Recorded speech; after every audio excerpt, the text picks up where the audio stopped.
An audience member asked a very interesting question, or I guess I would say they made a very interesting statement. They said, I still can't believe the level of cope coming from diehards. There's only one console that will have first party games from both Xbox and PlayStation. According to this person, they said, it's over. I don't care if going third party means Xbox is rolling in dough. I care about playing quality games. What are you still even clinging to? Now, this is one of those particular statements that pretty much, comes from the perspective of maybe because you have all of the games on your platform, then it means it's over, regardless of what's going on. Well, the business and the market has changed, and for the most part, I wish many people would probably go ahead and recognize this, that this particular change and transformation is one that, you really have to go in and basically look at all of the different parameters when it comes down to it. Some people are more interested in console warring more than anything else. In their minds, they could not be bothered what the business is doing or where things are going. And so this is why, for the most part, whenever the conversation has come about, many of them who have argued themselves into a corner can't necessarily change their stance on things, seeing that the reality means that the entire business strategy has actually changed. Some of the people also think that in today's day and age, buying a console or a device is something that is predicated by so-called exclusives or what they call quality games, not realizing that these so-called quality games are just really expensive bloat on different forms. Now you get to play the game, but for the most part, many of these games are one and done. So you play it, you beat it, you walk away, you 100% it, or whatever you're doing, and that's for the most part it for that game. Now, some games are classics, you play them multiple times, but this is what's going on.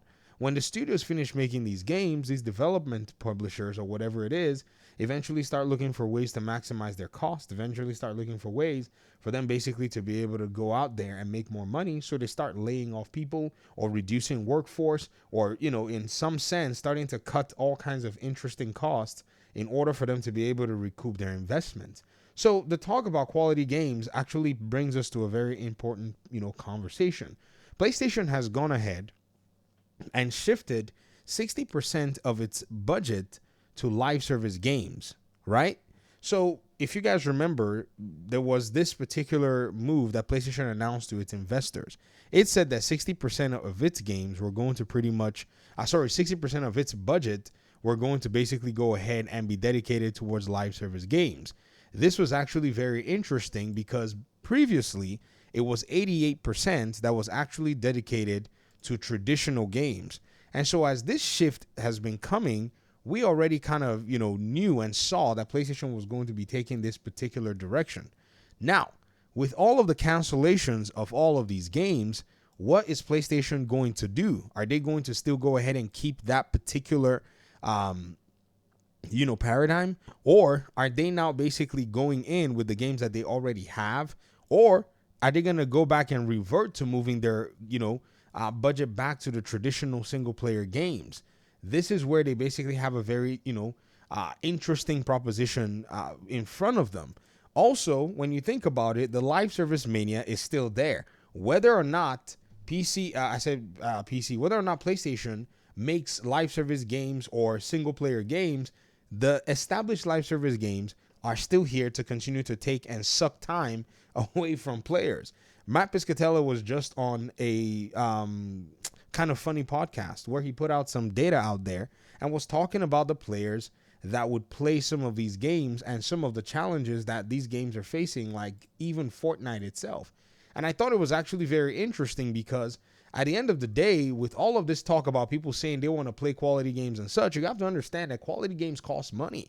And not many of you are actually buying these quality games. So again, you're pushing these companies, to a very interesting place. And, I'm not saying you must buy the games. I'm just saying that when they spend $200-300 million making the games, what do you expect them to do with your so-called need and your new champagne taste, for these so-called quality games? The studios are left with bare budget when you're done buying their games, and they don't really have anything when it comes to it, to go ahead and show off for their, big investment. So, it's such a very weird place right now that gaming is, that the best thing that anyone can do is just enjoy gaming where you have it. Now, that person said it in a sense that, oh, this is some novelty, but you got to realize that people on PC, they're the ones that have basically gotten the best benefit of all of what the gaming industry has done.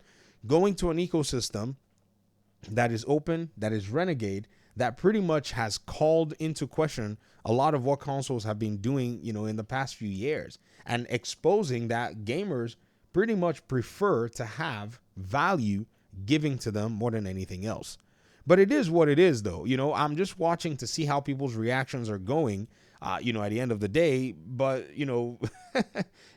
you can't overstate how fast the market changed and how pretty much this whole talk about exclusivity and this stuff that supposedly makes people buy consoles or these quality games and whatever, all that just basically got rug pulled from, under the legs of a bunch of people. It's just that crazy how fast that all happened.